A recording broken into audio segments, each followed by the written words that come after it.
Let's take a look at where we stand right now. To her point, the markets aren't quite out of the distance outside of just selling off. More on the backup in interest rates. Let's go to Market Watchers Joe Duran, Craig Smith. Craig, what is going on here, and how long will it keep going on here? Because in the past, we've kind of ignored a backup in rates because, hey, that's a sign of great economy. Over the last couple of days, they're reassessing that. What do you think? Well, Neil, I'll tell you, I was thinking about it while I was sitting and listening to the intro. I remember several years ago, you and I talking about how until we saw interest rates get over 3%, we really are not in a full recovery.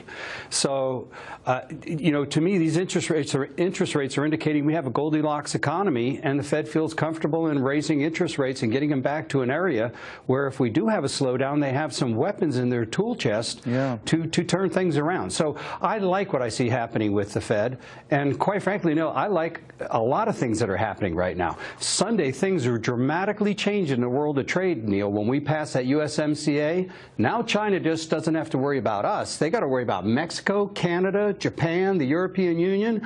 I think China's in a real box now, Neil. That's interesting.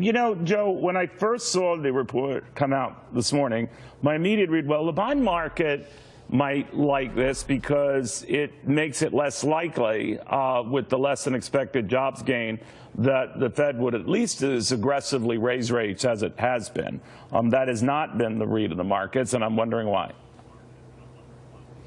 Well, I think what you're seeing is the Fed has been doing two things to support the economy. One is the quantitative easing. The other is keeping rates lower than they might otherwise be.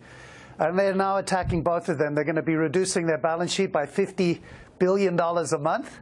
Still $4 trillion, a big number. And then secondarily, high likelihood of a December rate hike. And you have tariffs on top of it and a low unemployment rate. All of those things start to put pressure on pricing. But most importantly, what you're seeing is an impact on the stock market. And so the small cap stocks not doing as well. Emerging market stocks not doing as well. So I would suggest as you look forward, you want to think about where you invest and be more tilted towards the more defensive names, bigger names, safer names, U.S. names. Because, again, higher rates have unintended consequences, especially if they happen relatively quickly. And I think we've been very accustomed to quite low rates for a long time, and it's going to take a while to adjust to these higher rates. The question is how much higher they go. We don't know, Craig, but there does seem to be an inflection point. We used to assign to a 3% 10-year note. Now people are saying, well, maybe it's a 4% 10-year note. I always think that's a mug's game, but what do you think of that? Well, I'm going to date myself, but I remember when the 10-year was 3 times this level, Neil. Right. So, you and I are in that same camp, young man. Go ahead. So, I really don't think that there's an inflection point, quite frankly, Neil. I think Jerome Powell's doing a pretty good job in assessing how far he can and can't go. And look, this president, and everybody's going to say, you're biased, you're a pro-Trump guy. No, hey, you look at what this man has done. He's renegotiated NAFTA. He's in the process of negotiating with the Chinese, and we haven't seen a 2,000 or 3,000 point sell-off in the stock market for fears of a trade war. This man is doing an incredible job, Neil, and the market is rewarding him with performance right now. But I do agree with Joe. I think it's time to get defensive right now. I don't think this is a time to be taking any chances in these markets. I think it's a fool's errand to even attempt to do so right now. If you get defensive, part of getting defensive is you've had a lot of stocks that have run up far and fast. People who've owned Apple and Amazon, et cetera, some of the ringleaders on the tech side that have really led the market averages disproportionately, helping the S&Ps advance, certainly the Dow's advance. What do you tell them to do? Sell some of those shares, or what do you do? Well, there are two things you must do. Number one, make sure you're balanced so that your target risk on your entire portfolio is appropriate, because with bonds going down and stocks going up, you're probably overweighted to stocks significantly. So make sure your overall target risk profile is right. But what does that mean? The second thing I'd suggest is... No, just to be clear, what does it mean if you're overweight? It's not, let's say you have a portfolio that is overweight in technology, but you still love Apple, you still love Amazon, let's say you still love Netflix and Alphabet. You don't want to ease up on those, so do you buy more of something else? How do you do that? So let's say you're 60-40 stocks to bonds. Your stocks have gone up a lot this year. Your bonds have gone down this year. You now might be 70-30 instead of 60-40.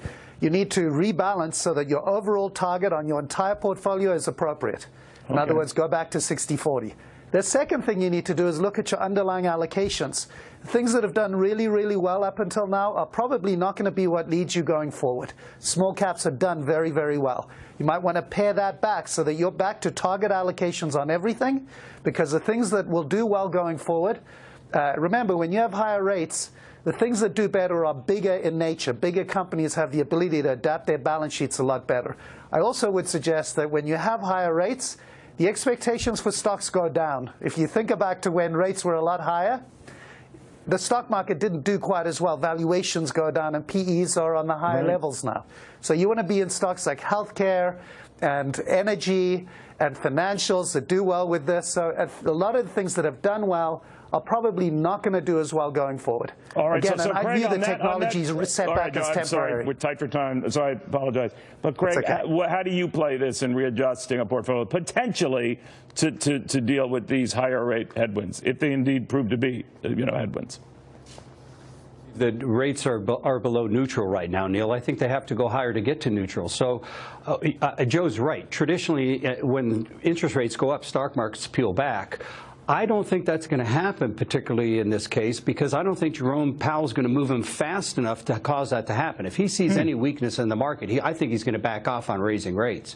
And it'll be very interesting to see how he's going to handle the draining of the balance sheet, Neil, as Joe brought up earlier. With them, reducing their bond purchases and everything, it's going to be a real tightrope. But I got to tell you, I think Jerome Powell's doing a pretty decent job, Neil. I think what we have to worry about on the long term is recently we've been winning the currency wars with a strong dollar. But I don't think that's going to be the case on the long term. And as the dollar continues its long-term slide, you're going to see people be affected by that. So I would be more inclined to put my portfolio to an inflation-protected portfolio, even though there isn't any inflation right now. It's coming back, mark my words. All right. We'll see. Guys, thank you both very, very much. And speaking of Jerome Powell, he created waves earlier in the week before all